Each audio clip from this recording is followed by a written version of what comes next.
All right, welcome everybody to Classic Metal Class Session 44. We have a topic today that might seem a little bit strange, but Scott and I have been kicking this around for quite a long time. It might have gotten started when we were doing our session and the research for it on Canadian metal, because one of the biggest Canadian metal bands is Triumph. And we've settled on the name uplifting metal, which might not be the absolute best. We'll kick around the ideas of whether it fits or not.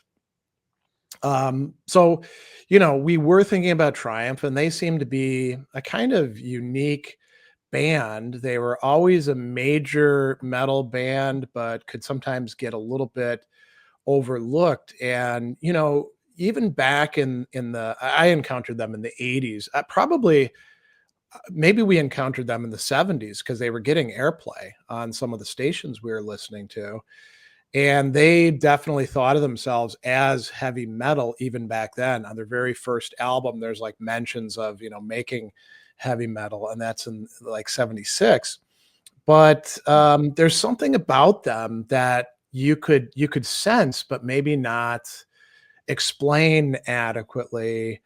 Something positive that was different than other metal bands in their mood and the ethos and the lyrics, something that came through the music, but it wasn't like, party all the time. It wasn't like everything's going to be okay, saccharine kind of Pollyannish stuff.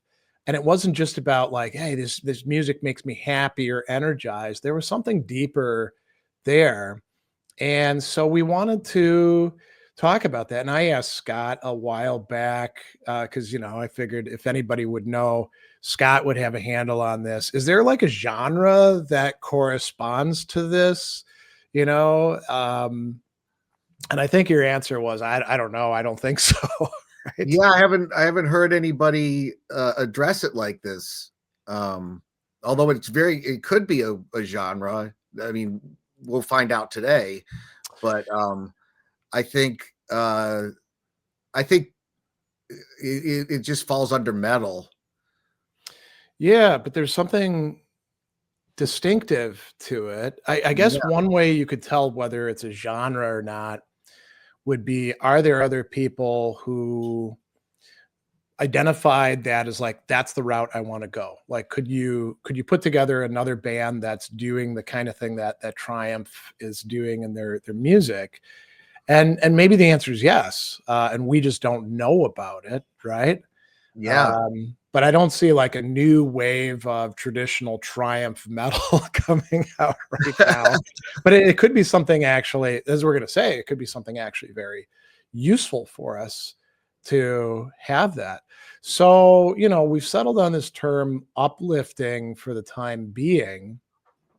And we're going to use Triumph as like the paradigm case for this, but we're also interested in, are there other bands or at least songs that bands are doing that have the same kind of thick ethos behind them of being uplifting?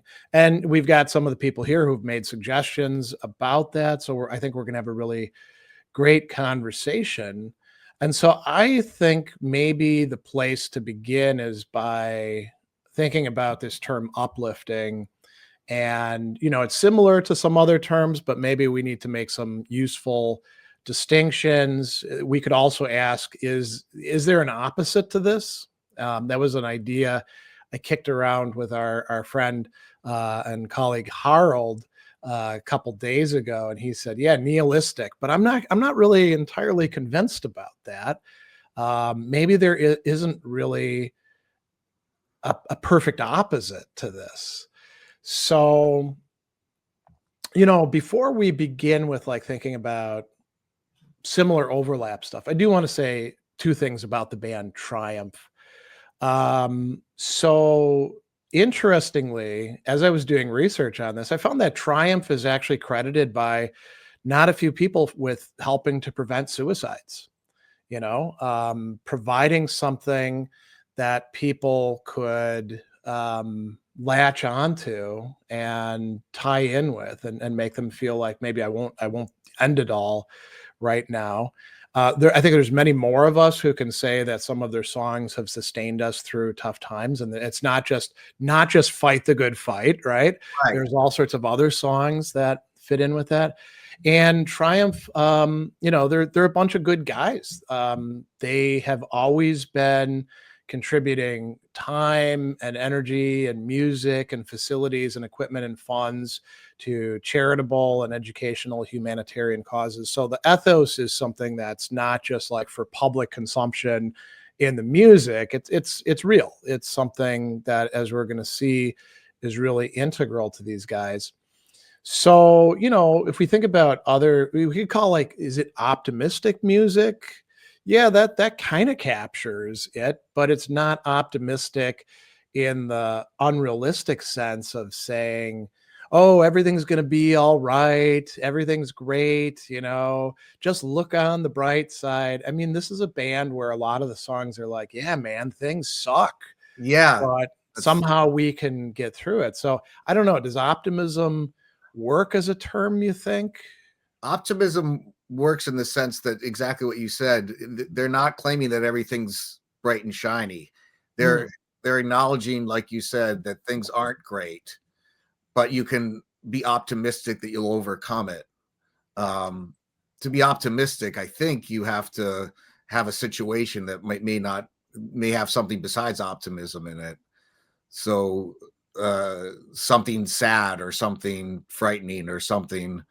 Um, I think I think optimism is a good one. okay. Yeah. Provided we're not talking about like unrealistic optimism. Maybe we could call that, like, I don't know, toxic optimism as opposed to realistic optimism, or Yeah, realistic optimism for sure. Um, okay. yeah, we wouldn't buy it. The listener wouldn't buy it if it was toxic. It would be too much of a stretch because people are relating their own situations to this music, and you got to believe that things could be okay, and if the song makes you feel that way. Yeah. You mentioned a couple other moods that people would encounter. And I was thinking, I mean, can you call Triumph happy music? That's not predominantly what it's about.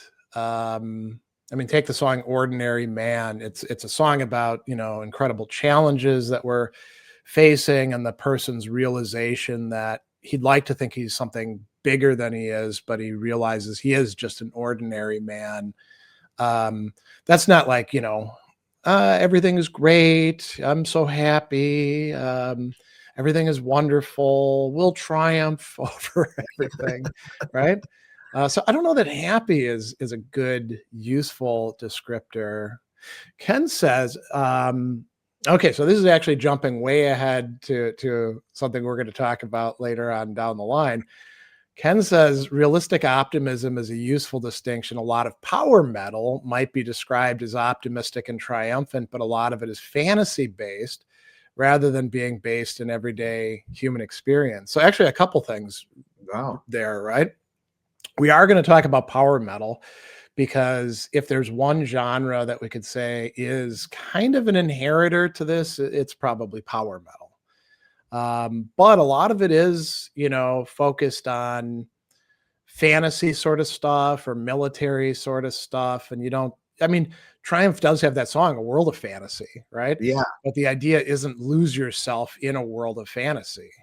So, and there is a lot of focus on the everyday, the ordinary person in Triumph's work.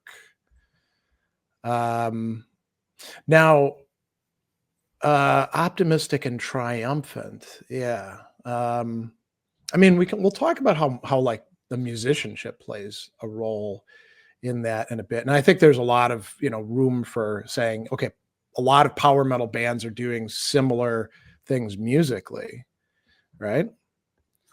Yeah. Yeah. Um, Now, Andrew's jumping ahead to that, says, it reminds me of an anti arousalism argument. It's not essential to absolute music to possess, arouse, express, or represent emotion on this view, whatever we call uplift would have to be located in formal properties like harmonic resolution, rhythmic propulsion, and tonal stability rather than any genuine emotional content. Yeah, and I don't think that that would be what we're really after. I think the musical components are definitely, they got to be there, right? You need the anthemic soaring guitars, the keyboards supporting them, a really great rhythm section, the kind of harmonies that these guys were able to do. But the lyric content is absolutely important, and the emotional connection is absolutely important. I guess you could have like purely instrumental uplifting music, but it wouldn't be uplifting in the same way that what we're talking about Triumph's music is, right? Yes, because something you could write something anthematic that would be uplifting. I mean, good example of this. Let me bounce this idea off you, Scott. Joe Satriani's early stuff. Yeah, like Surfer with the Alien. Yeah, It's an upbeat tune. It's uplifting, you could say.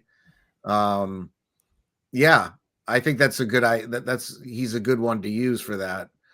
Um, I'm trying but to think. The early stuff, it was just a little weird, but I say started with Surfer with the Alien, absolutely.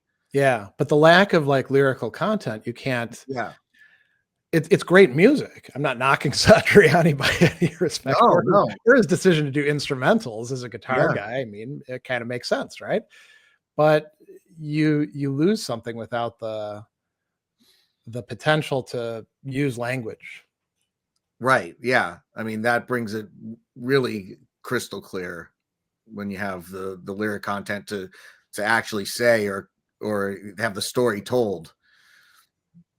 Yeah. So, there's some overlap. We could talk about when I think we made a distinction last time. We were talking about inspiration versus influence, and the word inspiration. We could say some of this stuff is inspirational, right? Yeah. Um, and then the opposites. So we got a couple suggestions here. Mark says maybe doom metal. Um, I mean, that's a contender. Ken says depressive, suicidal black metal. Now we're getting real niche, right? Yeah. I guess so. That could work. Um, Harold's suggestion about things that are nihilistic in sort of a broad sense. I imagine that depressive, suicidal black metal figures into that, and doom metal sometimes gets described as nihilistic, and that's a term, literally saying that there isn't any meaning to things. There's no overall way of making sense of it. What you got is what you see and what you feel, and it probably sucks, and it's not going to get any better, right? Yeah. And it also um, doesn't it also imply no hope? yeah, I'd say that, or that hope is, you can hope if you want to, but you're just fooling yourself, right? Whereas I mean, hopeful, actually, that could be a descriptor for this kind of music. It is music that promotes hopefulness. Yeah. I'm reminded on that of, there's this French 20th century philosopher, Gabriel Marcel, and he wrote a lot about hope as well as a lot of other things. And in one of his works, Concrete Approaches to the Ontological Mystery, I'm probably gonna screw up the definition because I don't have it like stuck right in my head, but he does kind of define hope as the feeling that somehow the things that you desire, if they're the right things to desire, there's something out there in the universe that will collaborate with you to bring that about. So notice there's two things there. You've got some sort of yearning, some sort of desire, something that you want to be the case that isn't the case at the present time, and you don't know exactly what it is. It could be God, it could be the universe, it could be some person on the street who's going to be there at the right time. but he doesn't say they're going to solve all your problems. He says it'll collaborate with you. So you got to like be putting in your effort. You can't just be like, sitting in your room hoping away that, I don't know, your Valentine is going to show up in the mail.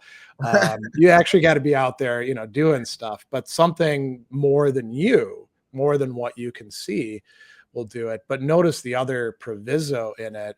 You've got to be desiring the right thing. So if that old song, God, won't you give me a Mercedes Benz? Okay, that's not that kind of hope, right? And actually a lot of the songs that we see in heavy metal, as well as like all sorts of other genres of music, are kind of like wish fulfillment. Ooh, I wish there was somebody who had all of these qualities. Maybe they'll come into my life and then everything will be complete. Or they're about how you lost that person and how much your life sucks now. I suppose we could say there's other things too, like I'm going to be super famous one day, right? I don't think Gabriel Marcel would say those are the sorts of things that would work with hope, because whether you're famous or not, that's not going to make your life full or complete, right? Whether you have the super sexy girlfriend, think about all the 1980s music videos, right? Right. That's not going to make your life complete. Whether you have like a table full of cocaine, that's not going to make your life complete either.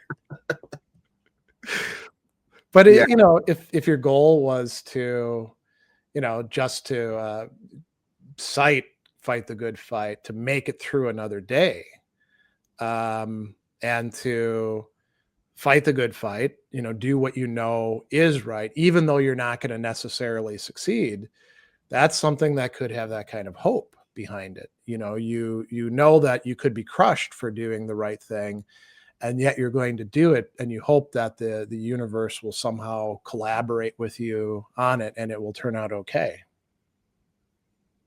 Yeah.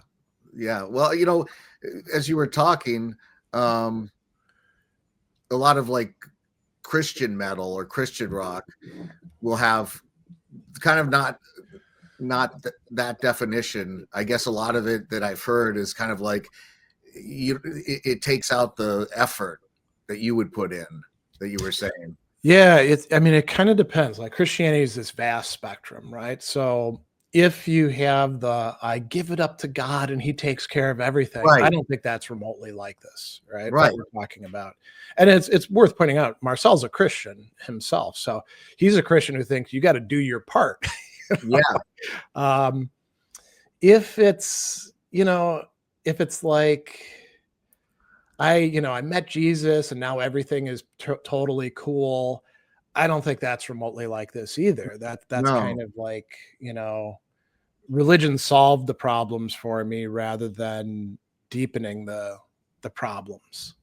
Right. Well, that's what I mean. It's the thing with if Christian music is uplifting, it's removed the part where you have responsibility. That part where it's like, Yeah. you got to do your part. Well, that's in the tune like "Fight the Good Fight." Yeah. That there is some effort on the person's part. Yeah. I'm thinking like, so probably the most famous contemporary Christian band to triumph would be Striper, right? And you look at some of like the things that are the title songs, right? To hell with the devil. Well, okay, that's fine. If that means like you can't party at all, that probably sucks a bit, and it's going to be a little bit hard to sell to people. But there are some great.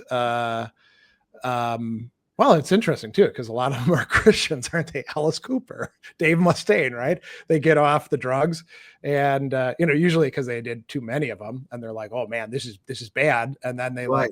just keep making good music afterwards. But you don't get the idea that they're like, butter wouldn't melt in my mouth, now I'm saved in the Lord or anything like that. they're still out there, living a life. Dave Mustaine is very vocal about his struggles with anger and revenge and hatred. It makes its way into his songs. So if the answer to things is I got myself on the right side and now God is going to we're going to be soldiers for God or something like that. I don't think that's along these lines either. No, it would be kind of the opposite. Ken says this is a trend that may have started relatively early. I'm thinking about Wasp's I Want to Be Somebody. The album was released in 1984. Yeah, the debut of Wasp.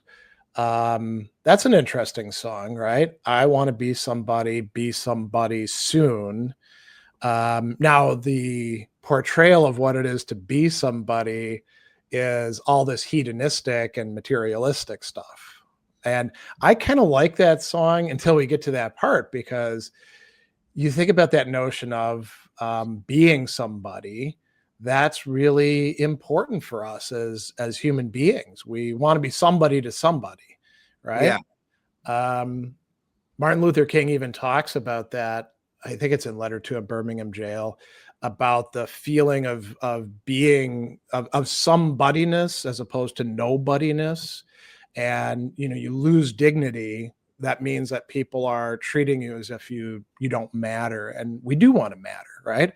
But then in I Want to Be Somebody, it's I want to be somebody because I want to get laid and lots of cars and drugs and all that kind of stuff, right? That's where, I don't know, maybe when we're kids we can relate to it. We're like, yeah, man, that's exactly what I want. But as adults, when we mature, we could be like, the little bit that I've had of it hasn't really been that satisfying, and maybe that's not where my priorities ought to be. Yeah, right. Yeah. I mean, Scott, let me ask you. I mean, you've been a musician for a long time. You've gotten to see inside of that world, would that actually be like worth it? Let's say you won the ticket, right? Back in the 90s, some record company came to you and they're like, we have this sweetheart deal for you. You're going to make all these albums. You put together whatever band you want, right? You go backstage. It won't just be all the green M&Ms have been removed. We'll have tables full of blow and whatever you want, right? That's been the case for some bands. What's your take on that? I've seen it, and the times I've seen it, I got the feeling that these people were trying to fulfill the rock star thing. Definitely blow, definitely hookers. And it was always like half the band that would stay in one hotel room that wanted nothing to do with it. Oh yeah. The John Paul Joneses of. Yes. Yeah. That's good. Yeah. Yeah. And, I was always in the room that didn't want anything to do with it, because actually it kind of scared me, because these people would lose control and they'd be a mess the next day.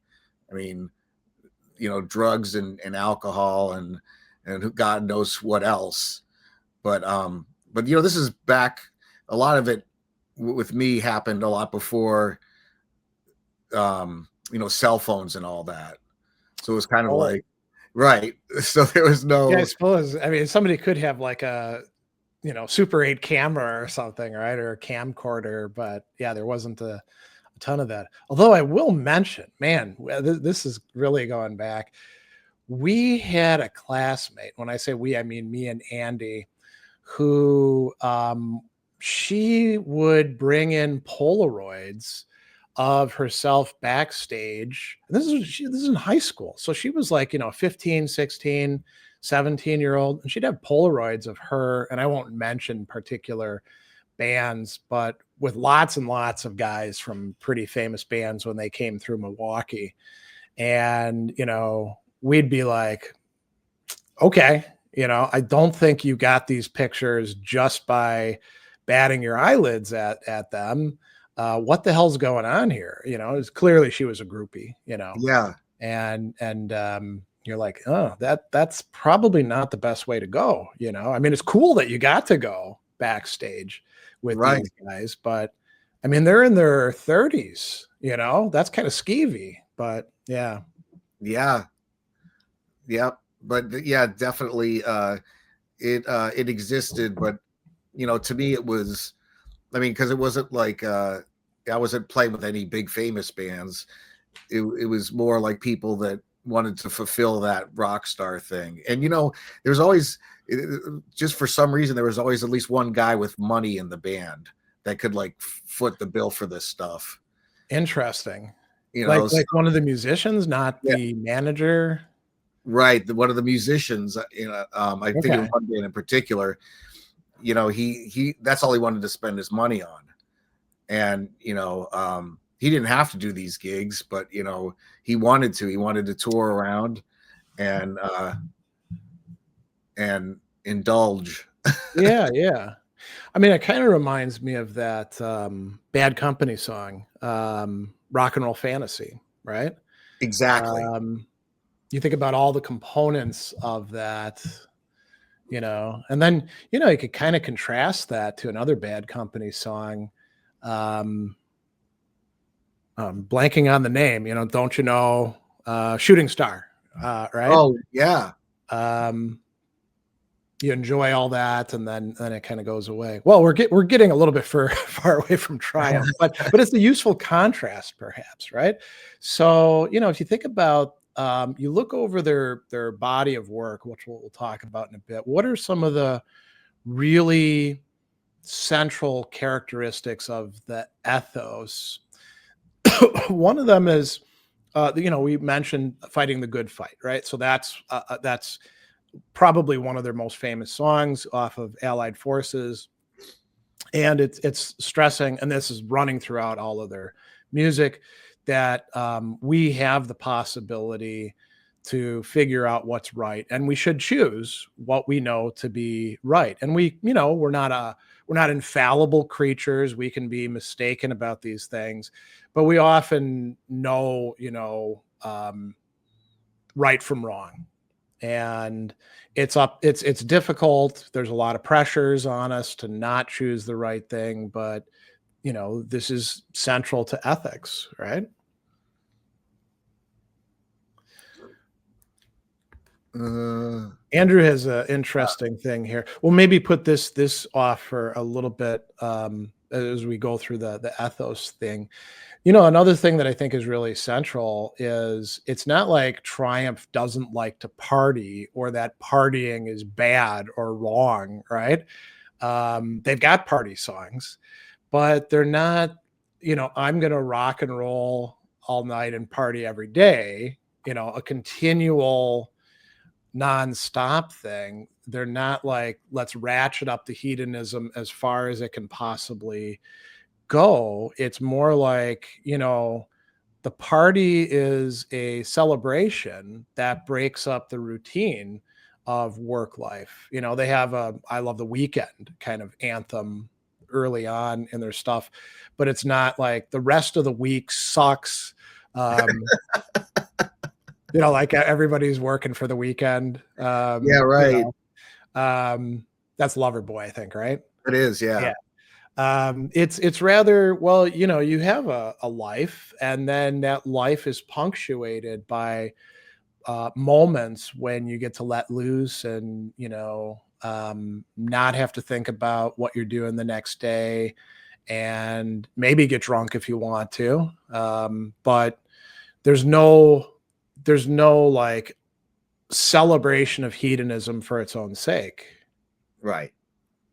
I kind of think, and going back to, like, you were mentioning like the rock star lifestyle, maybe sometimes some people just are hedonistic, right? They're monsters that have to like consume, and we're like, well, Joey's on the sauce again. Uh, Right. Yeah, right. don't trust him around your girlfriend. Um, but I think there's a lot of people where the hedonism is kind of a reflection of sadness on their part, or feeling like they're missing out on stuff, and that's, that can fool us, especially when we're young. We're like, oh man, I want that. That looks awesome. But it doesn't actually satisfy. Right.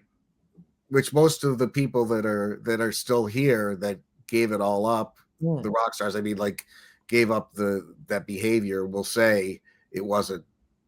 You'll often hear them say it wasn't satisfying. Yeah. It was just kind of this long blur, and they're happier without it.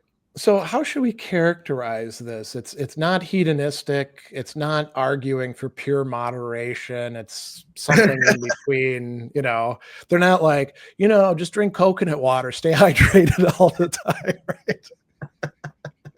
No, if you're gonna drink, make sure you're not binge drinking, Yeah, I think it's that they don't put the emphasis on it. It's not a where you have Kiss is the opposite, where they'll put the emphasis on it. It's kind of a theme in their music. Cold gin. Yeah. Cold gin. Yeah. It's like the title. Maybe another aspect of this. So if you think about like, hedonism, you often do that. You do things with other people. I mean, if it's going to be the sex part of hedonism, unless you're just doing stuff by yourself, which seems kind of sad in that case, you got to have at least a partner. But the drinking, the drugs, the stuff like that, you could be like totally selfish and be like, I get to drink all the liquor, you don't get any. But with Triumph, like let's say we think about drinking, the drinking is not going to be something like you do by yourself off in the corner. It's going to be something that you do with other people so that you can have a good time together. Right. It's not like Suicide Solution. Oh yeah. Yeah, Um, yeah. that would be something that the opposite of that. That's another good point. Yeah, it's not there just to like fill in a hole in your life or mask the pain or it's Right. there to, we often talk about alcohol as a social lubricant. It lets us lower our defenses a little bit and hang out with people. So, yeah. Yeah. So I think that's an important theme running through this. Um, Another one that I think is absolutely central is there's a sense in the music that somebody else gets you. That even if you're not an important person, you have dignity, you matter, and you might feel kind of lonely, but you're not actually alone. And I think that's an incredibly powerful message, but it's not just, and this is where maybe Triumph differs from some other bands. It's not just a message. It's like it's inviting you to respond and to carry that forward to other people. Yeah. Yeah. Well, it's true with being able to identify um, with the lyrics. You get the sense that the person singing has been through stuff themselves. Oh yeah. Okay. Yeah. And I think that's part of the um, positive, the connection. It's like, well, you understand. Yeah. Understands that I can play this tape or record, and I've got someone that I'm not alone, like you said. Yeah. And it's not like I'm the rock star and maybe Right. you can be up here like me and be impervious to the stuff and change your life. It's not the musician as self-help guru. Right? Right. And it's also not like super confessional, here's all my trauma.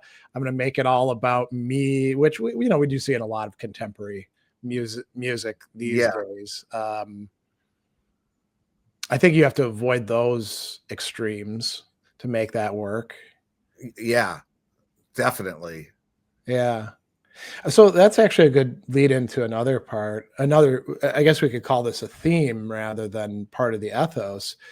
The music itself is part of that. It runs through us. I mean, I would say Magic Power is the song that exemplifies this the most. And we'll look at that in just a bit. But the notion is we relate to each other through the experience of hearing the music, singing along to it, identifying with it. And it's good to remember that Triumph, not only did they play all over the place and was the music on the radio, I mean, their stuff was used for hockey games. It was, it's all over, especially in Canada. Yeah. I think that's how it could have its effect for people. And then another key thing that we talked about already a little bit is this is music. It mentions people who have an elite status. There's no like, I'm going to be the rock star, and then so long, suckers. I'm leaving the shitty hometown behind because all of you suck, and I'm going to have this great lifestyle.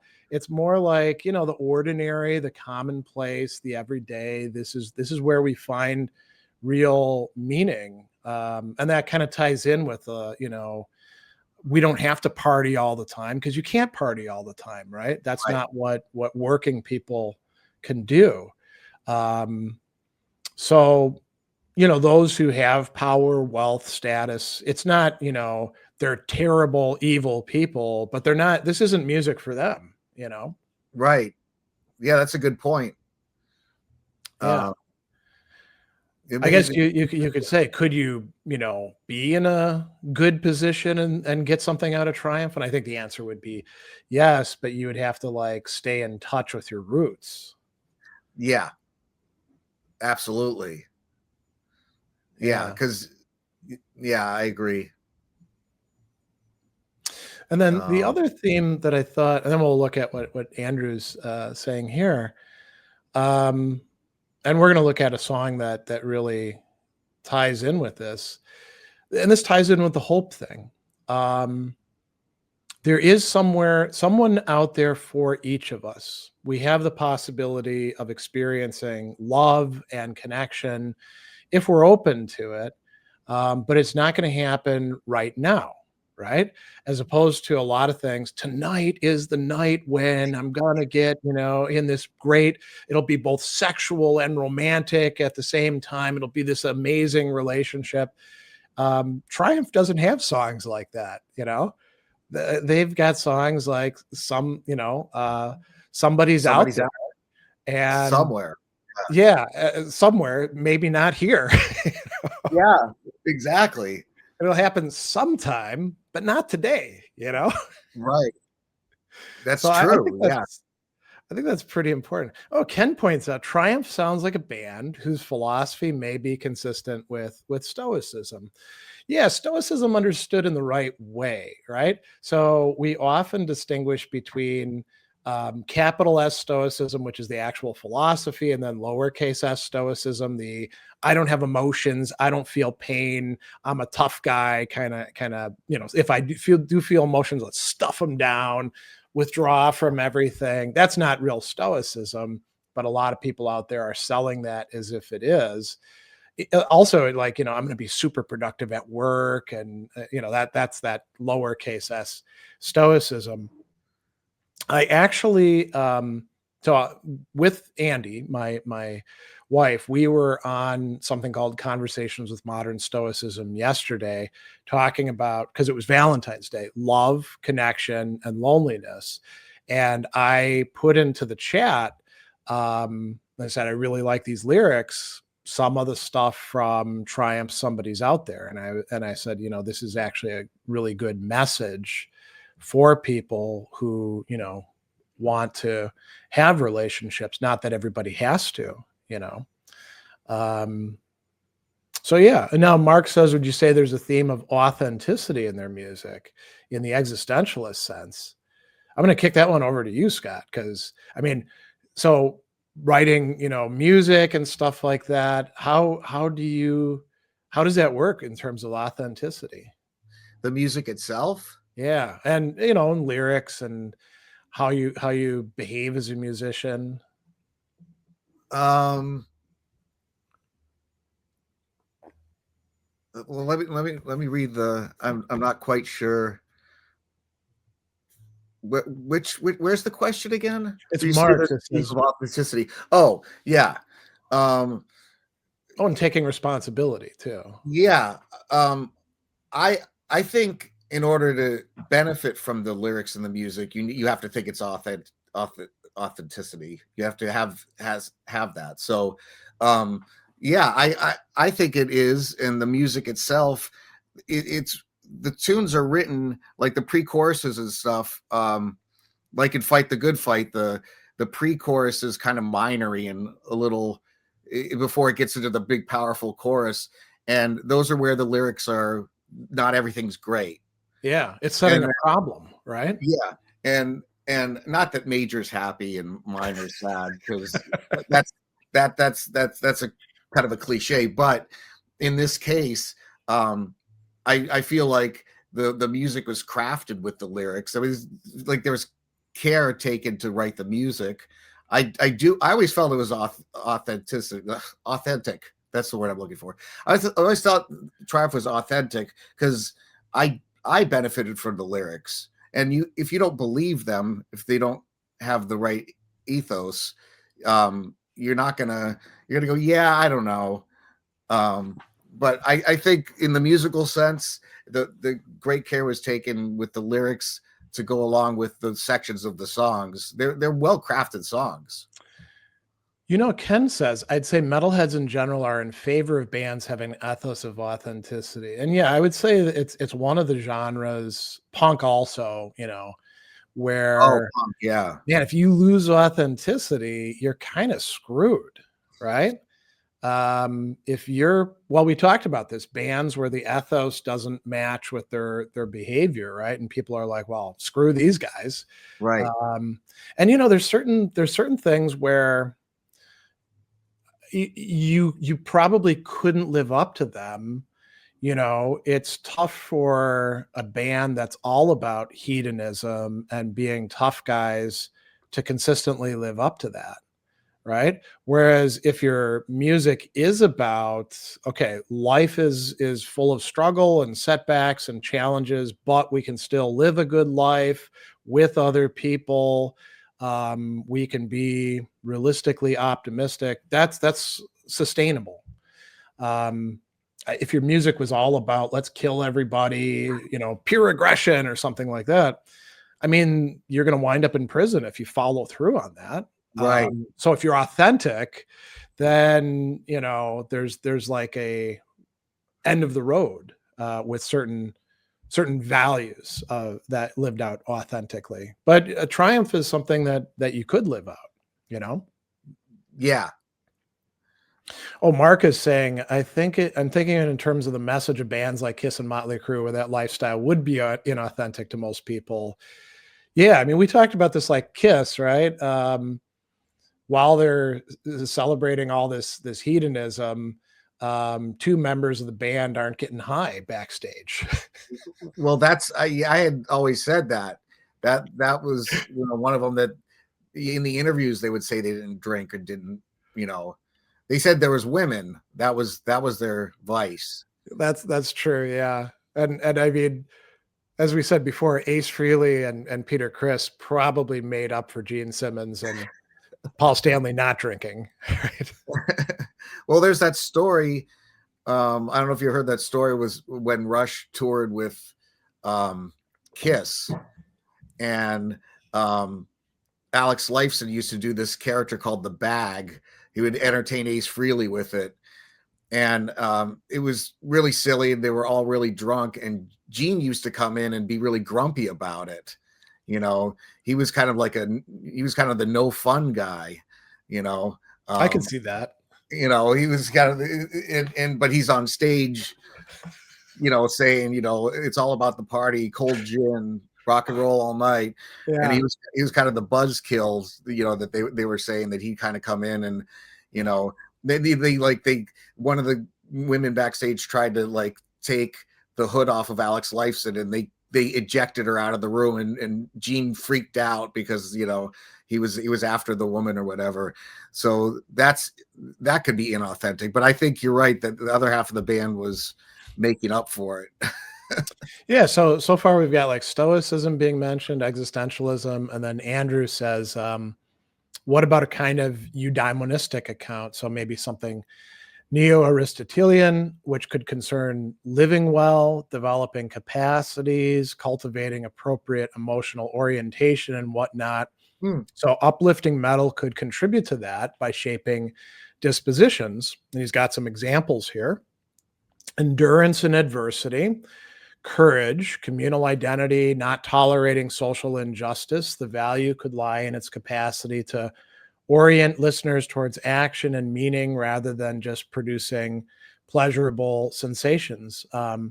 Long Live Rock and Roll by Rainbow seems such an example. Yeah, and some people, when I put out a call, uplifting metal, who else would fit in with this? Some people mentioned Rainbow. I think some of the, I mean, it's not going to be like Since You Were Gone or stuff like that, or Right. Street of Dreams. But yeah, some of the stuff from the Dio era could be along those lines. But I think that's probably a function of Dio more than Richie Well, Blackmore. I was going to say Dio's music. Yeah. You know, he definitely had some songs that were more uplifting about dreams and um, dreaming. There's like daydreaming. Um, but I was going to say, an uplifting song. Speaking of Kiss, is that power ballad "Reason to Live," which Yeah. is a real kind of dark and introspective sounding song. And it follows that formula we're talking about, where it's things are bad right now. She just left, and then the chorus bringing it up, saying, "Well, you have a reason to live, and it's not being in love." you know. So I think, while we're on the Kiss topic, I think that would be an uplifting tune. It follows it doesn't follow there's a good example of a song that's kind of dark sounding that's uplifting rather than a Yeah. main. Yeah. Um, yeah, I definitely think that's a contender. So before we jump in, and I think maybe we'll come back to the song lyrics later and go right to we got some interviews that we're going to talk about, some excerpts from. Let's go back to Andrew's uh, comment a bit earlier, which was, could we say uplifting music makes you feel something is insufficient, but necessarily possesses an affective quality? And I think, yeah, that's a distinction that we can make.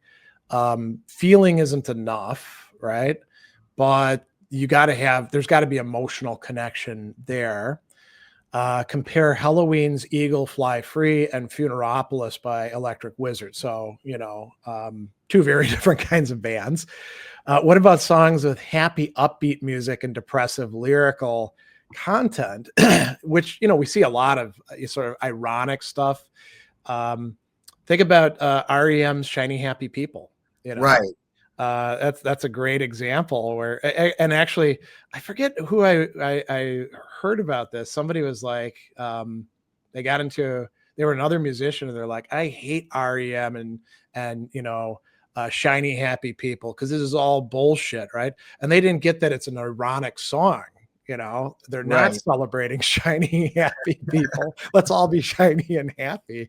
They're saying, yeah, this is crap. We don't want this sort of thing. I think there's a lot of that, upbeat music, and then like you said, depressive lyrical content. So if a metal track has musically expansive anthemic qualities, but lyrics that are bleak or nihilistic, the overall work may not register as uplifting. And I would say, yeah, I mean, it's not going to be uplifting if it's like, all this great symphonic orchestral stuff, and then it's like, you should kill yourself. Yeah. No, Right. that's not uplifting at all. So you got to have, the lyrics, good songwriting, and it's the music. You couldn't just have good lyrics and crappy musicianship and make it work. Or just a poorly uh, put together song. Yeah. You know. Yeah, I think in this case, like I said, they have to go hand in hand. The music should go along with the lyrics in the sections, in each section. That's the care, I mean, that comes out to a good song.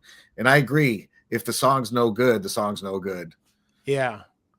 So that's a great segue into like thinking about, okay, the name of the band to begin with and how it ties in with Ethos. but also the songwriting. So we're going to excerpt from just a few interviews. And when I say excerpt, I mean, we're just going to read them. We're obviously not, now roll the clip or something like that. We're not that sophisticated. So Gil Moore, and it's good to keep in mind too. So Triumph has two lead singers, Rick Emmett and Gil Moore. And it's a power trio. Rick Emmett is an amazing guitarist, but the rhythm section is pretty amazing as well. Gil is on drums, and the bassist is also the keyboardist. Keyboards play a huge role in this. They're all singing together for these great harmonies. So Gil Moore, in a Misplaced Straws interview in 2022, he was asked about, where did you come up with the name Triumph? And he said, well, there was a young lady in Toronto that was booking my band, and mid-conversation, for no reason other than me and Mike Levin were searching for a name, I said, hey, I'm going to change the name of the band. I'm making this new band.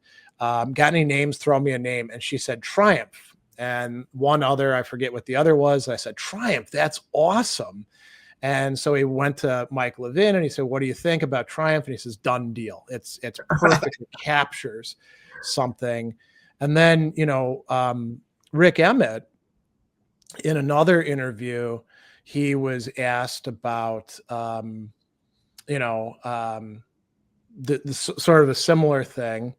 And he said, so the question was, Triumph's music was always set apart from much of what was happening in hard and heavy rocks, in that it wasn't about outright hedonism, nor was it dark and gloomy.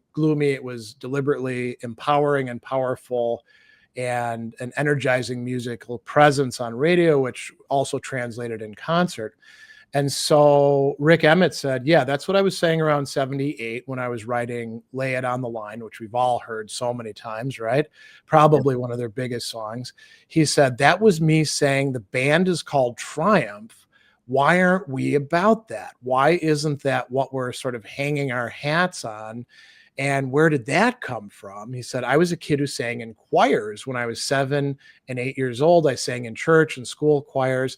So I was around the whole idea of the anthem and how they bring people together.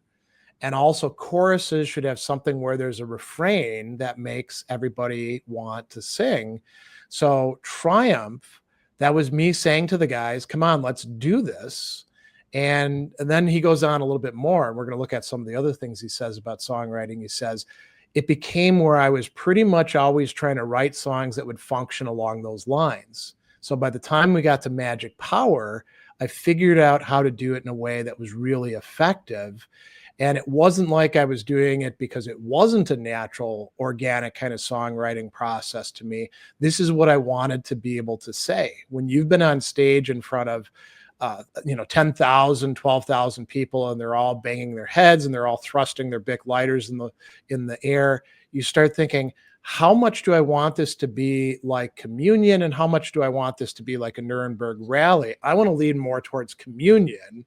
So that's a conscious thing. It's a premeditated thing, but it was also organic. So the kind of music that they're writing, the name of the band plays like a crystallizing or catalyzing role in that, right? And Rick Emmett really leans into this. He becomes the main songwriter. The other guys are better at business stuff, as he said. And, like he says, this becomes a deliberate, thoughtful process. So it's not like they just happen to write, Right.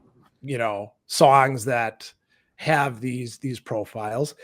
He says, going back to that, by the time we got to Magic Power, I figured out how to be able to do that in a way that was very effective. Yeah. So I don't know. I mean, what do you make of that, Scott? That I think, that's a really interesting look behind the scenes. Yeah, I love how they said, he's saying we're called Triumph, and they kind of that inspired him to write songs like that. And I like the bit about the choir too, singing in choir. That I didn't know that, and that that could have a lot to do with just the lyrics or the song structure or whatever, all that influences not just your voice. So I think, yeah, I think that makes sense to me. At the risk of like going off on a complete tangent, I'm gonna pitch a question to you, Scott. Um, okay, so you think about especially younger people who are coming up in music. For us, heavy metal was something that we got to experience. Older people who weren't really that much older than us, maybe a generation at most, were making it in the 70s and 80s and 90s. And we were, getting sucked into it and being like, this is awesome stuff. We respond to this, you know, we want to go to the place and bang our heads and, hang out and do all that kind of stuff. Right.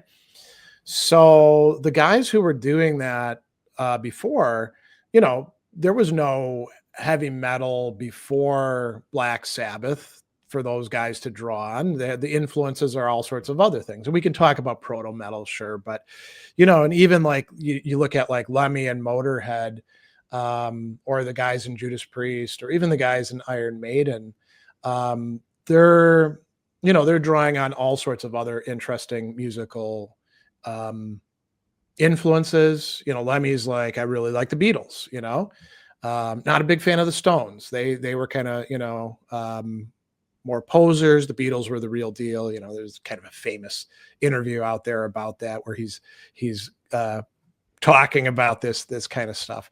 But if somebody grows up in the 90s, the 2000s, and they're like, I only listen to metal and I only want to be influenced by metal, it seems to me like they would be missing out on something. If they're like, yeah, I was in choir when I was a kid, but that was all bullshit. I'm not going to do anything remotely like that. If they can't integrate these other things that aren't metal into, I don't know, what makes them the kind of musician that they are, it seems like they're losing out on something. So I wanted to get your thoughts on that, because I mean, you're seeing all these young students coming through who want to learn to, well, they're not just learning to play guitar. It's not Guitar 101 at Right. Berkeley School of Music. They're already advanced, but they maybe have too thin of a diet, so to speak. That's a really good point. And what I say is, basically, if let's say somebody grew up and, God, I hate the Beatles. God, my parents listened to the Beatles so much, and I just want to do metal. Too late. The influence is going to be there in some form. You're just kind of denying what's a better thing would be. I grew up hearing the Beatles and admitting that it's got to have some kind of whatever it is, whether it's the heaviness of like Come Together, Yeah. or or some of the chord structures, they're already in your head.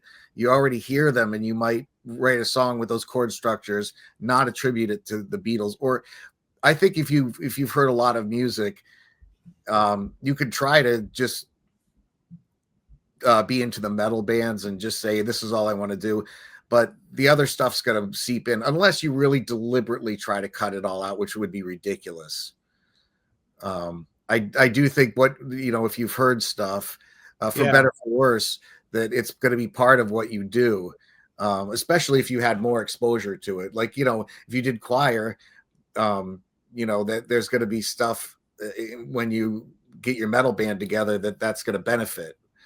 The choir is going to benefit. Yeah, Ken points out, Tom Araya mentioned as far back as late 80s how jazz rhythms influenced their music. I mean, another band that's, especially in their early stuff, really, really jazzy. And I would say that it's in significant part because of the bassist, Dave Ellefson, is Megadeth. You contrast like Metallica's early stuff, which is really great, very tight, Yeah. really, really thoughtful arrangement, with Killing Is My Business and Business Is Good and Peace Sells, But Who's Buying. Some of the lines on there, you're like, holy crap. Yeah, right. Exactly. Oh, here's a question from Andrew for you. So, what, in your view, distinguishes a song that feels owned or sincere from one that feels performative or hollow? Oh God, that's a great question. Um, well, the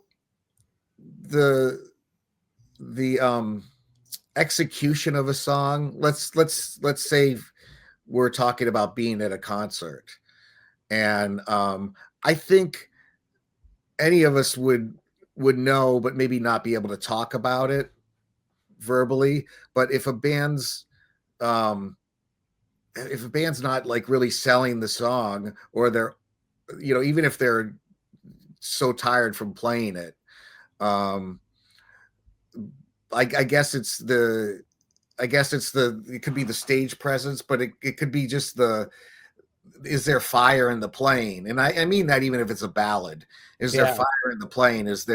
Do you buy what they're selling? Even if you can't hear the lyrics, like the music is a tip off enough. Um, but yeah, I think it's definitely in the performance of the tune. I mean, an album, you get to take as many takes as you want to get it to sound a certain way. Live, it's kind of, the audience member gets what they get that day or night. Yeah, you can't be halfway through the song and say, let me try that again." Yeah, right, exactly. And if it's hollow, they might not want to. They might just, well, speaking of, they always said, Bruce Kulick was always saying that, on the Crazy Nights tour, um, Gene Simmons hated Reason to Live and used to sit down at rehearsal during it, and he would just use it live to look for girls in the Oh, audience. jeez. So, but I think Paul Stanley sold that one really well. He definitely went for it, vocally, and he pushed the lyrics. But yeah, that you could kind of, now that I hear that, I could kind of see it and see the videos. He was all about the rock and roll, and or the songs that Yeah. he sang. I mean, I guess we could say, like, when bands hop on a trend that doesn't really fit them well, there's a kind of felt inauthenticity there. Um, like, Yeah, some people don't like, the stuff, not just in metal, but, like all these other bands jumping on the disco theme in the late 70s. I actually like quite a few of those songs. Like, speaking of Kiss, uh, I Was Made for Loving You. Um, yeah, I mean, they get a lot of flack for that, or Rolling Stones got on it as well. But I'm willing to bet there were a lot of bands where they jump onto the disco, that particular shuffle beat that they had, and you're like, and yeah, that this bass, this the bass this was ain't so you, important man. to it. The Uh, bass was super important to that groove. yeah, Like the disco bass line. And they had it also in Sure Knows Something. I love that tune. yep, I yep. really did like that song. But it starts, the intro is just a disco bass line, you know, and they're clearly, I mean, it did well. The Yeah, music. and to be fair, I mean, it's not, when you listen to like Kiss's repertoire, especially in the 70s, they are actually, it's not just like straight out rock and roll. I mean, they're doing some honky tonk stuff, and I think the clue is listening to the bass and the drum lines, Yeah, you know. yeah, bass is very important with that. It was mostly central to the disco era. Yeah. Once you heard that bass line, you said disco, and yeah, a lot could, well, the rhythm section is going to define it a lot. What I mean, can you think of other examples where bands kind of lost, they tried to jump on a trend and they kind of lost their authenticity as a result?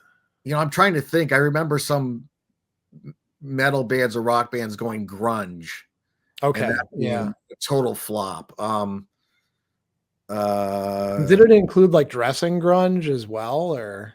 yeah, I mean, Okay. I don't know if you remember, it wasn't grunge, but the early '90s with the bicycle pants, like Oh, yeah.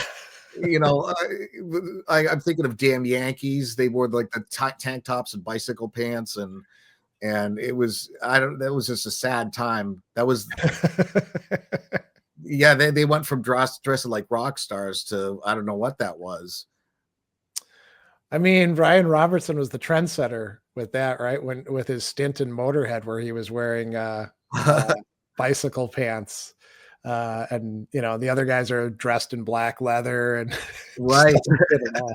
Well, we're getting kind of far afield. Coming back to Triumph, there was one other thing I wanted to bring up, and so this is another interview with Rick Emmett. He was, and it's song facts. So they're like, "You're a songwriter. We want to know about this." And they said, "What is the hardest part of songwriting to teach?" So he said, "Good songwriting is usually about communicating effectively about something very emotional, trying to find an emotional connection between yourself and a listener, between whoever's going to sing that song and their listener." And he said, all songwriting technique kind of boils down to this: what are you going to try and hasten that connection or make it so it's an easier thing to happen instantly? Because that's the other thing about songs. They're supposed to be seductive or accessible. There's got to be an impact that's immediate. That doesn't mean the meaning of the song will be immediate and completely transparent. With some songs, you listen to them 15 times and then you get a sense of what the songwriter was heading for. But the first time you heard it, that song seduced you and served some way. You fell for it and really liked it. So there has to be that. Your song has something that makes people connect to it right away. As a teacher of songwriting, everything I do lends itself to that particular point. You're trying to get people to understand when they're failing to make a connection and when they've done something really good. So it's sort of like, micro philosophy of songwriting. And he's talking not just about lyrics, of course, but also all the other aspects. I actually saw it was funny. I saw some like Prague, forum reviews of Triumph, and they're like, "Well, this isn't very good stuff at all," and you're like, "Well, I mean, it's not Prague. Not Prague, Of yeah. course you're not going to find that. It's much more. It's not that it's unsophisticated. Right. Triumph songs are actually quite complex, but there is that immediacy that he's talking about. Yeah. That's funny. Of course. It's not very proggy. Yeah. I mean, that's sort of like saying, I don't know, Kiss, too much makeup for a Right. band. Well, it's a makeup band. So, you're kind of complaining about something that it's always, I mean, except for the unmasked era, it's Right. kind of always going to be there. I mean, Exactly. The album went across the wrong desk. yeah. Or imagine like going to a David Lee Roth, Van Halen era concert and being like, a little bit too much showmanship in this band. Well, I mean, that's what you paid, the ticket money for. It's not going to be a bunch of shoegaze guys. No, sure, definitely not. Yeah. Well, before we talk about bands that besides Triumph, let's finish geeking out about Triumph. I think, and people might have other favorites, but maybe the four most representative songs for the kind of stuff that we're talking about would be Fight the Good Fight, which we've already referenced a couple times. Magic Power, very, very strong song. Ordinary Man, and then Somebody's Out There. And so we're talking about like, early 80s period. They've got great songs before that. They've got great songs all the way up to, 87. Their Yeah. last album that doesn't have Rick Emmett on it, maybe not quite so strong in the songwriting. And we've already talked a little bit about Fight the Good Fight, but I mean, so like you were saying, Scott, right? It starts out in sort of a minor, darker verses, right? So the very first verse, days grow shorter and the nights are getting long. Feels like we're running out of time. every day it seems much harder to tell right from wrong. You've got to read between the lines, right? So it's setting a problem, and it's not saying, well, do whatever the hell you want to do. So what is the response? Don't get discouraged. Don't be afraid. You can make it through another day. Make it worth the price we pay. This is very powerful ethical advice, And right? that's the part that you just read. That's the part where it kind of goes to the halftime feel. Yeah, You know, yeah. it's kind of like the halftime thing is a totally different feel, and it's really going to pop the chorus. You know, the chorus is going to come out of that. Well, and the interesting thing is so they don't do the chorus right away with Right. that one. There's a second verse. Yep. The good book says it's better to give than to receive. I do my best to do my part. Nothing in my pockets, got nothing up my sleeves. Keep my magic in my heart. And then it's not exactly, so it's the same musical content, but different lyrics. Keep up your spirit, keep up your faith. I'm counting on you. You know what you've got to do. So you've got that. Um, rising to then the chorus, fight the good fight every moment, every minute, every day. Repetition of that, fight the good fight every moment. It's your only way. Now, it isn't your only way. I mean, you could be like, screw the good fight. I'm going to get whatever the hell I can, Right. cheat, lie, steal, and all that. So why is it the only way? It's the only way that's ultimately going to sustain you. So it's laying out a kind of, I mean, we're all invited to sort of sing along with it. But it's also, providing a sort of like ethical guidance, I would say. Yeah. Yeah. I mean, and this goes back, now that we're reading the lyrics, to what we were talking about. It's not all rosy and nice. There are problems. There is a problem. And then, Yeah. they're great lyrics. Yeah. I mean, there's no intimation that you won't go down fighting the good fight. Right. Right. But it's still valuable to fight the good fight. And, I think that's quite powerful. Magic Power, that is a song that really sticks with you. And it's interesting too, because Rick Emmett in interviews in the second verse, it's about a girl or a woman. He says, well, that's me. I just changed the gender. I'm that person. So I'll read that part. She climbs into bed. She pulls the covers overhead. She turns her little radio on. She's had a rotten day. She hopes that the DJ is going to play her favorite song.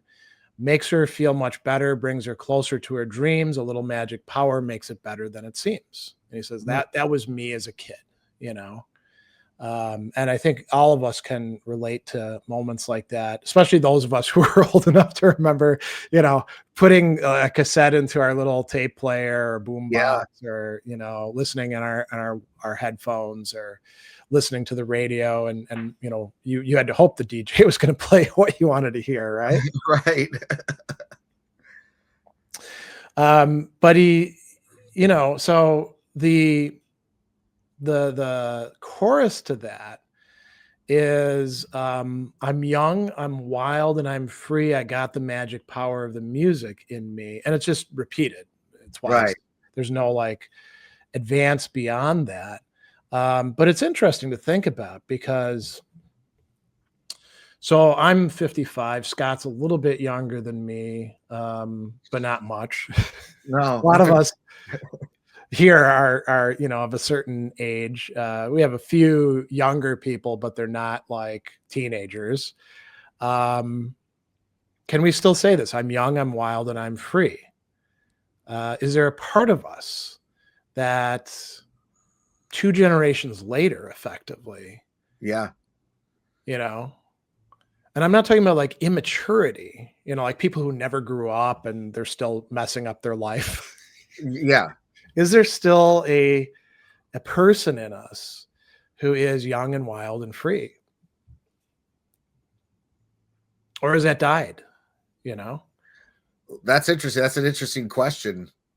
That's an interesting, or can you cast your mind back to that time? Yeah. Um, but If you could only cast your mind back to it, it would just be like pure nostalgia, though. It wouldn't really relate to the person who's you right right, now. And I think the clue to it is got the magic power of the music in me. So what would that possibly mean? It's not like something mystical, like, the guitar plays and now, the clouds right. open up and your life makes sense or something like that. Well, I mean, hell, if that was the case, Scott, you'd be set. Look at all the guitars behind you. Just start playing some power chords and all And the I'd be crap in set. your life disappears. Exactly. But So the go ahead. second part, yeah, got the magic power of the music in me. Well, that's you could have that at any age. Yeah. I think that's part of what us, when we're talking about all these bands and stuff, when we're exploring these and sometimes, kind of abstract philosophical manners, we're still connected with this genre of music that is probably going to still be around after all of us are dead and gone. And people will, be listening to it and responding to it in a way that is distinctive, you know? Yeah, The only other part of the thing or the song that I wanted to mention, so there's like this, what do you it's like a crescendo, right? An anthemic crescendo where he's saying, "You're thinking it over, but you can't sort it out. Do you want someone to tell you what they think it's all about? Are you the one and only who's sad and lonely? You're reaching for the top. Well, the music keeps you going and it's never going to stop. It's never going to stop." And then there's like, it's never going to, never going to stop. Right. And that's like the, culmination of it. And then of course, young, wild, free, got the magic power of the music in me. Um, I mean, think about what that's like in concert with all, 10,000 people holding up their lighters and,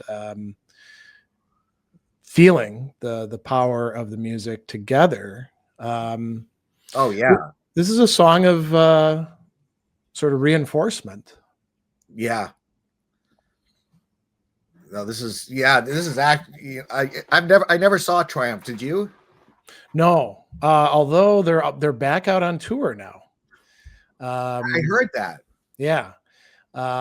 So and interestingly, with April Wine, so Oh, you get a two for Canadian uh, thing. I don't know how good April Wine is, but I've heard that Triumph, they're like still at the top of their game. oh God, that's yeah. Well, if they come by here, I'll have to go experience it. Yeah. So Mark actually says, I've been listening to some bands for more than 2 decades now. They're among the most consistent, stable things in my life. That's a really Sure. interesting observation. Yeah, The music is like a bridge between now and then when I first discovered them. Yeah, I mean, we are still listening to some of the same music that we first experienced. Okay, so like, Iron Maiden, it would have yeah, been um, summer of '84 for me when I first heard them on a tape that my friend put him in as a filler thing, and then I just obsessively listened to them after that. So 40 years, and obviously the band has changed. They've produced more music, but we still listen to those first, 6 records, for example, from Iron Maiden to Somewhere in Time, that original progression. yeah. Um, and we still respond to it. I mean, if we stop responding to it, we stop listening to it. I agree. That's um, I had Live After Death out the other day, Oh and yeah, it it's it I completely responded to every bit of it. Um, and almost equal to when I was younger. I mean, the big payoff is when you first discover the band, like you said. yeah, Um, mine must have been right when Peace of Mind came out. me too. Yeah, Yeah, it was the Trooper is the one that I heard that totally got me. yep. That was the song that Walter Clothier stuck because I asked him to record Van Halen's 1984 for me, and 45-minute tape. I guess there was like 6 minutes. 1984 is kind of a short album. So he stuck the Trooper on after that.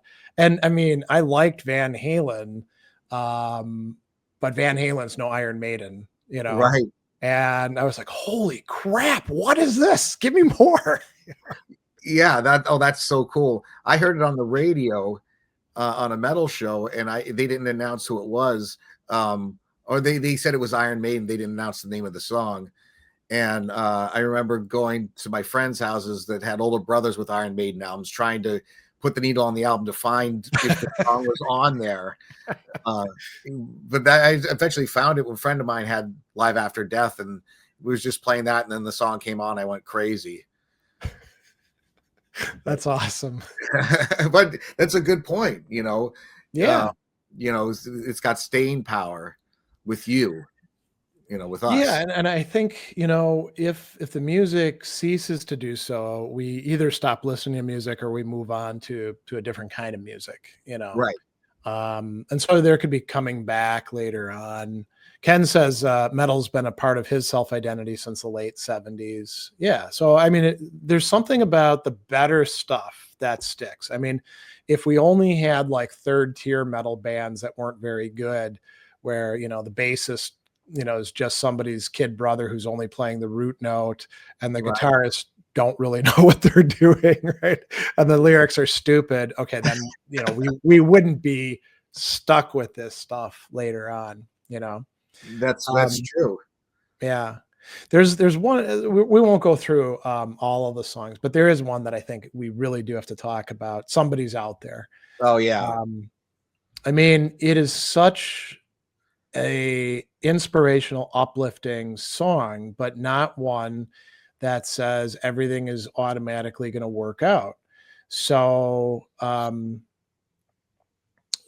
lead into the chorus is half our lives we spend waiting for the knock upon the door.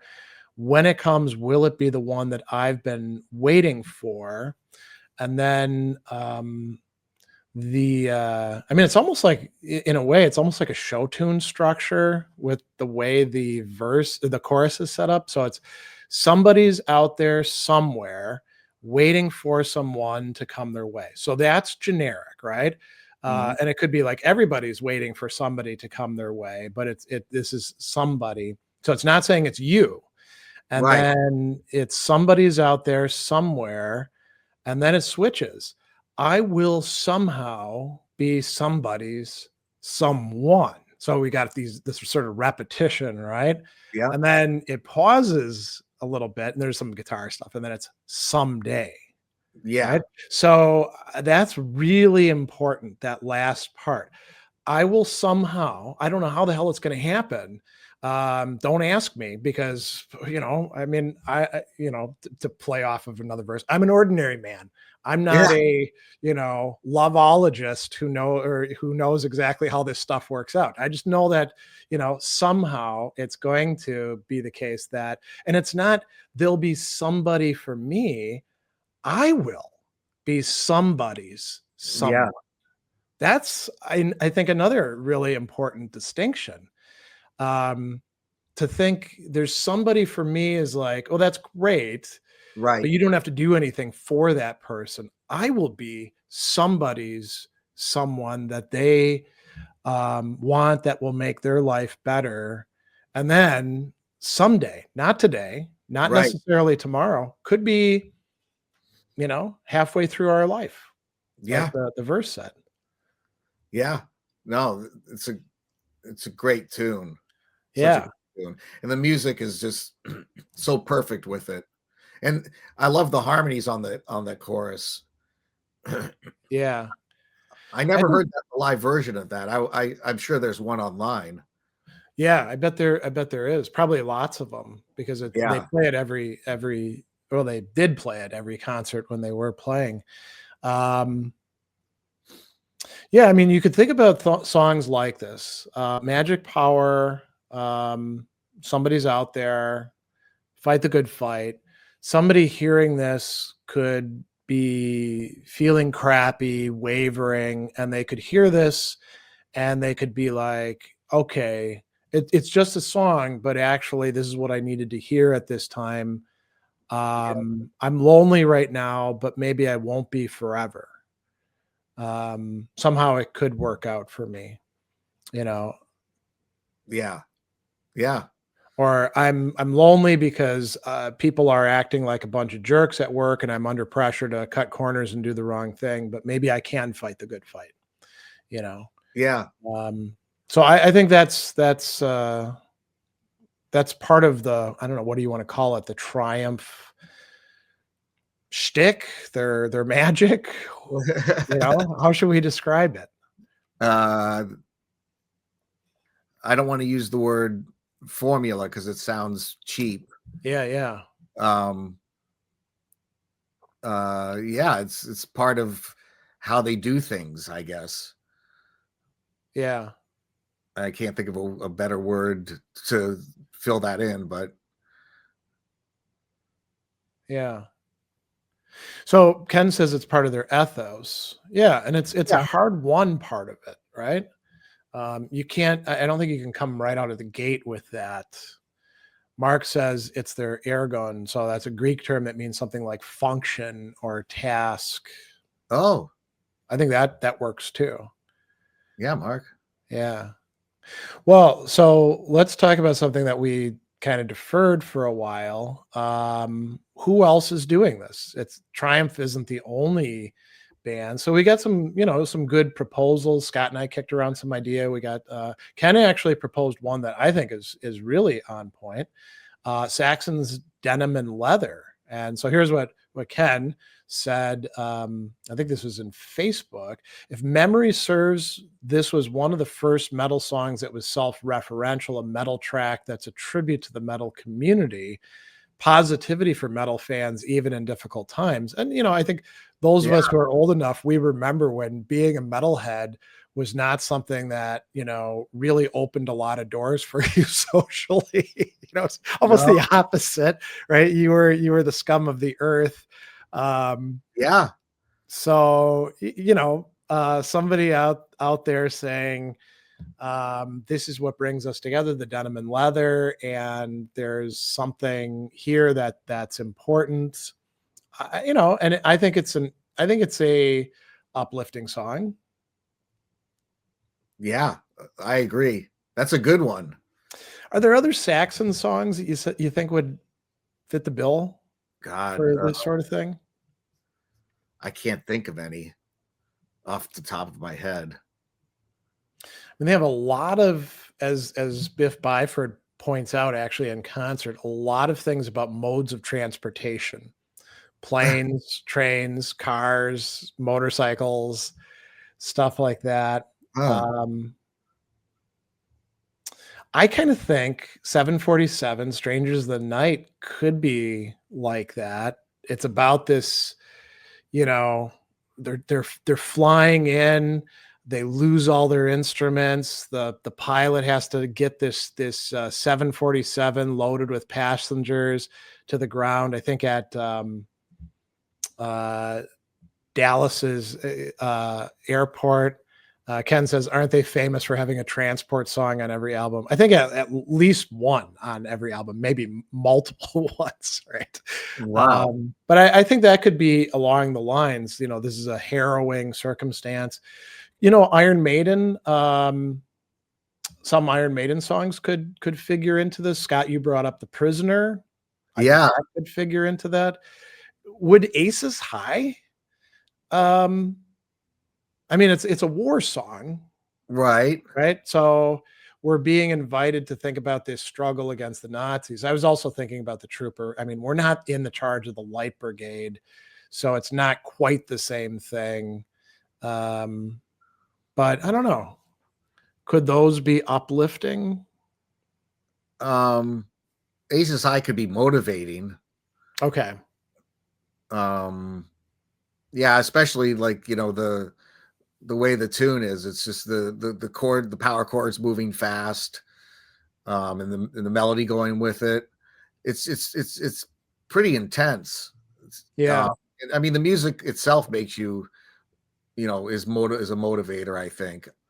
How about Wasted Years.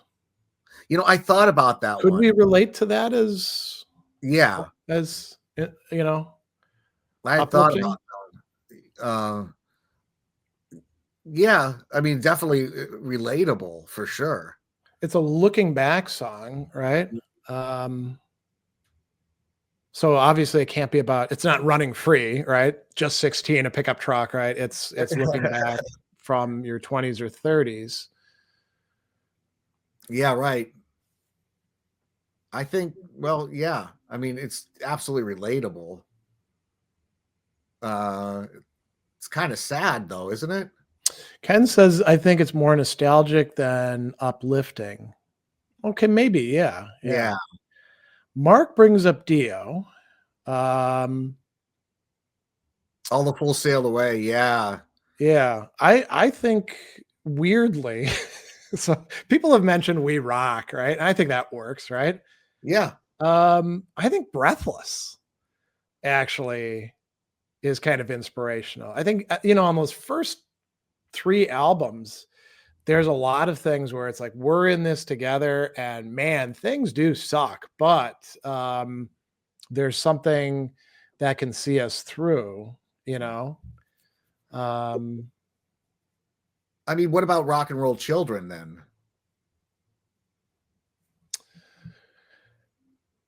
yeah, are we being invited to be part of that? I guess, right? Yeah. Yeah. And that's definitely things aren't great. But I was I loved Sacred Heart. I love that album. Yeah. Um I mean, Hungry for Heaven on yeah. that, right? It's very upbeat. As a matter of fact, I think some people are like, "What's going on here?" This is a little bit too upbeat. Got a lot of radio airplay. What's the one that was on Intermission, the bonus track to Intermission? I'm forgetting it. Um uh God. I don't know. Somebody here knows that one. The live album Intermission, the EP, there was a bonus track on it, and it was an uplifting. It was the music was very uplifting.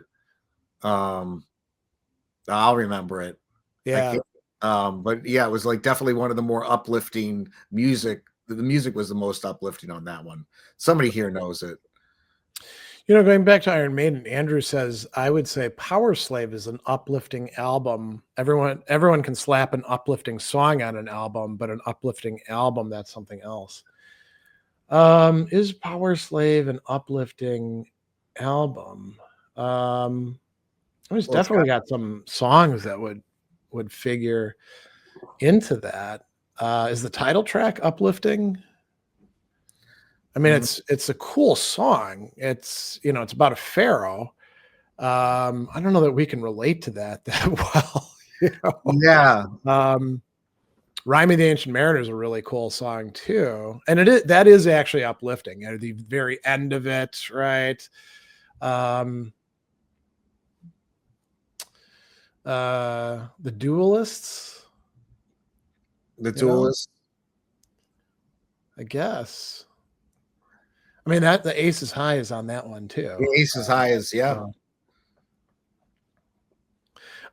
Ken says, I'd agree with that. Even the title song, even in an ancient mummy rises again to kill the tomb robbers away. Yeah, I guess we're being, invited along for that sort of thing. Um, there were some other ones. Andrew proposed Judas Priest heading out to the highway, and I guess that kind of fits in there. Um, we're not heading out to the highway just to get high and drunk and, beat up a bunch of people or something like that. It's a celebration of like um some sort of community, right? Um would there be other Priest songs that would figure in there? Living After Midnight, I was just thinking about that. Rocking to the Dawn, Loving to the Morning, and then I'm Gone. So I don't know about that, right? Um, now Mark says Accept's got a few good uplifting songs too, like Aiming High. And Andrew had proposed Accept's Balls to the Wall, which is a struggle song, right? Yeah. Um, so many people struggle, they're tortured, they live in vain.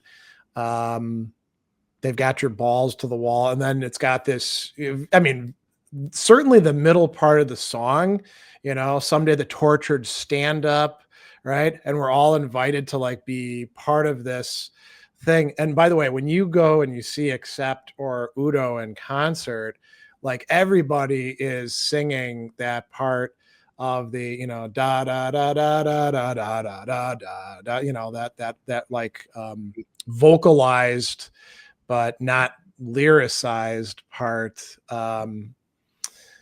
Also, by the way, when you go to either of them, and they do Fast as a Shark, everybody sings along with the little interlude of the German um, folk song before that, the Hi Di, Hi Do, Hi Da.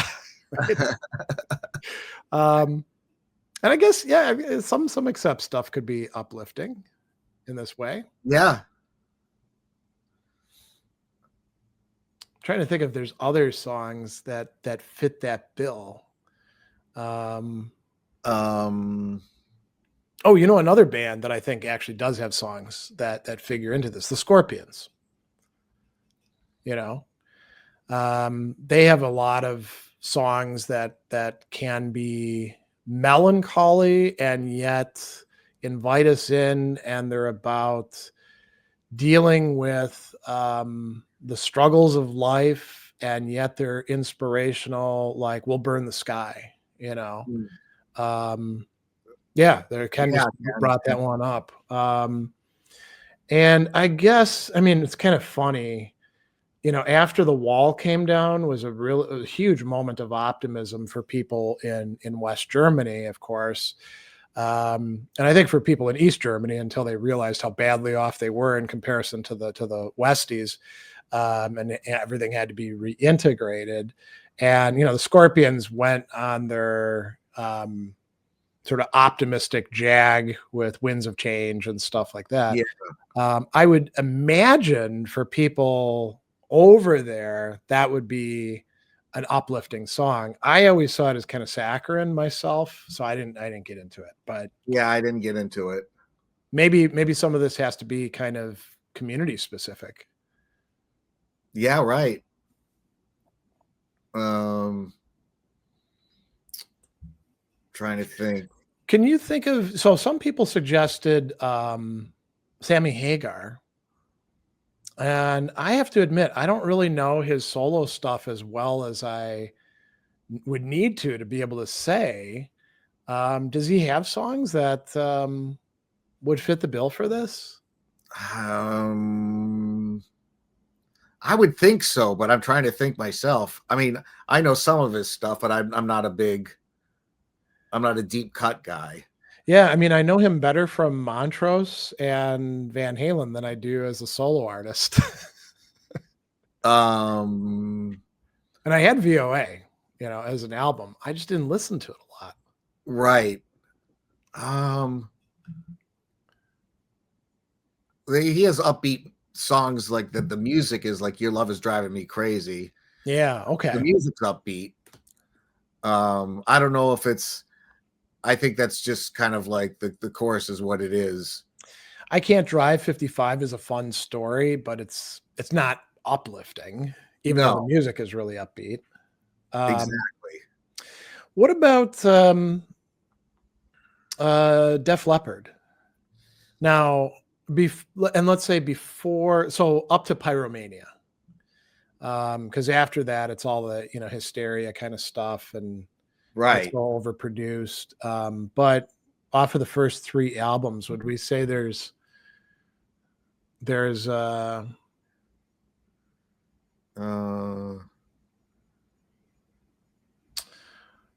I mean, it's an instrumental, but Switch, what's the number? 625. 625 is, I mean, Yeah, like what we were talking about with Joe Satriani, right? Can it really be uplifting? yeah, I definitely agree with that. Um, I'm trying to think. The lyrics are. I'm going through. I mean, Saturday Night, High and Dry, you know. Um, maybe, I don't know. That's funny too, because that's the one that got on the PMRC naughty 15 for glorifying drug use. It did. I didn't know that. According to them, it did. You know. Of Now, Andrew Ken says, says "Oh, Def go ahead." Leppard were very much seen as being on the optimistic, positive side of the new wave of British heavy metal in their early days, polar opposite of bands such as Death Penalty, um, Witchfighter in general. I think right is they had the album Death Penalty, unless there was a band named Death Penalty. But yeah, I could see that, right? Their music is poppy, catchy, right? But it's still new wave of British heavy metal for those first two albums. Pyromania is a little bit different. Uh-huh. What would I mean? Can you think of any Dokken stuff that fits the bill for that, Scott? Um, I mean, they've got a lot of sort of gloomy, but also turns into upbeat stuff. yeah. Um, no, so that's gloomy. Kiss of Death is bad. Is a bad example. Yeah. um, nope. God, yeah. I can't think of. Well, what's well?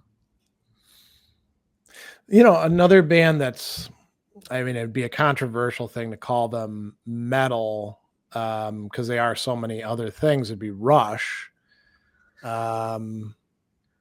Working Man, Yeah, kind of works for that. Very, very early first and that worked album. out for them too because people really related to that and they were requesting it a ton. It got played on the radio and Yeah. it was I a mean, really relatable tune. does Tom Sawyer fit the bill?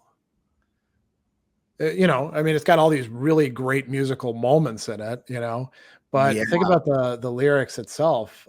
It's about a guy who, he makes his way through the world resisting social pressures and conformity. yeah, I kind of think that could be uplifting. I I think think some so. people would be willing to consider it metal. I mean, it makes it onto metal compilations sometimes. Yeah, and it's definitely one of their more heavy. It's one of their heavier songs. Yeah. So Um, let's talk about the huge elephant in the room then. So if there is a genre that exists in the present that has continued forward from the 80s when we're talking about Triumph being a big deal, power metal, right? It's not going to be, you're not going to get like uplifting stuff from Doom. If a Doom metal band is an uplifting song, they're doing Doom metal wrong, right? right. Same thing with death metal or um maybe can you have uplifting thrash? I don't know. I don't know.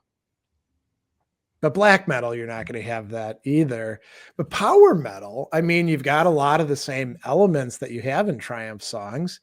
A lot of the stuff is pretty anthemic. Um, Keyboards are welcome. Yeah, Triumph has a lot of keyboard stuff. If you want to, like Rick Emmett does, there's every album, there's like a classical guitar piece. You could get away with that on a power metal album. The music, the yeah, lyrics are off. If they're not just about like some fantasy, wizards fighting or dragons or crap or rainbows or stuff like that, they could be, inspiring or uplifting in some ways. You could do that. And I don't know these bands because I don't know contemporary power metal well. Andrew suggested Freedom Call. My brother Craig suggested Brothers of Metal. Kind of ironic that brother suggesting brother. Somebody else suggested a band called Fellowship. I don't know enough about these to say, yeah, that fits the bill, but I'm willing to say that if there is some sort of genre out there where we're likely to find contenders, it's probably in power metal. But I mean, are there other areas that maybe we should be looking that anyone can think of? I It's probably not mean, going to be prog, you know? well, I mean, I guess Dream Theater. Although I'm not so familiar with their lyrics. Yeah, actually, that's interesting. Dream I mean, if we Theater. think about straight out prog, oh, Ken says Blind Guardian, the Bard song. Okay.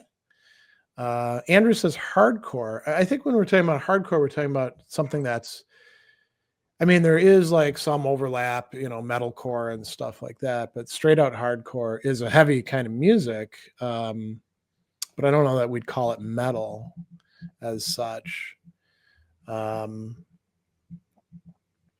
I Yeah. mean, here's another question we could ask. Has anybody managed to not replicate or reproduce, but do something similar to what Triumph has done, or are they the best representative of what we're talking about over the course of how many albums? I had it down here in the notes. So let's see: Triumph in '76, Rock and Roll Machine, Just a Game, Progressions of Power, Allied Forces, Never Surrender, Thunder 7, Sport of Kings, Surveillance. So 9 albums where the majority of the songs are consistently this ethos. Yeah. Has anybody else done that? I thought about it. I can't come up with anyone. Me either. Yeah. It may be kind of unique. Yeah. Which is something I really didn't think about before we started talking about it. Yeah. I'll also mention something while people are thinking about, is there anybody else who carries the mantle? I did see, weirdly enough, and this just shows you how, um, we do live in a surveillance society. I got served a reel in Facebook this morning as I was sitting in bed, an interview with Rick Emmett, and it was talking about the U.S. festival where Triumph was one of the bands that played, and there were 2 really interesting things that he said. The first was the reason why they were there in the heavy metal day of the US festival was that Steve Wozniak was a huge fan of theirs. Oh, I didn't know that. But it's kind of interesting that that's how they wound up there. Steve Wozniak thought that they belonged. The other thing is Rick Emmett said, "Oh man, it was a really awesome concert. We got to see these other bands and all of them were heavier than us. We were kind of an outlier." And you think about it and you're like, I don't know that the Scorpions are actually heavier than you, and Quiet Riot and Motley Crue aren't heavier than Triumph. So what did he actually mean? I think what he was saying is they were um all these bands have darker themes. yeah. Maybe that's it. Yeah. Yeah. Well, yeah. That's a big difference, especially if he's intentionally, if the Triumph name led to his intentional writing, Yeah. which I was kind of curious about when we started to talk about this. Was it intentional? And then to come to find out that they've prevented suicides and done work outside of the music is very deliberate, and I would notice something like that, I think. So Ken says, I can't think of any other bands with the same level of consistent positivity. Maybe Liege Lord, though they had 2 albums and then disappeared. Huh. Another band that kind of comes to mind. I don't think they're actually in quite the same space, but I don't know. Maybe there's some similarities to be Raven, another power trio, very upbeat songs in a lot of cases. But I don't know that the lyrical content is It has the same sort of depth that Triumph stuff does, Right. you know? So maybe we don't really have anything like a genre here. We just have a motif. Or they're Um, a genre within themselves. oh, that's an interesting suggestion. Um, I mean, they're not like so unique where you're like nobody could ever play like Triumph, right? Right. Because you could, but yeah, could a band effectively over the course of 9 albums become its own genre? I mean, I think today, the discussion today would point to yes, because, we have this definition of it. We have what they did and how they did it, and trouble finding other bands that do it consistently. Yeah, I mean, is there a risk though that if we open up that window, like everyone will be like, well, Iron Maiden's its own genre, or Accept is its own genre. I don't know. Uh, Interesting. I mean, since we're talking about it as it's a genre, uplifting metal, since we've named it, and they're the not only the prime candidate, but the one.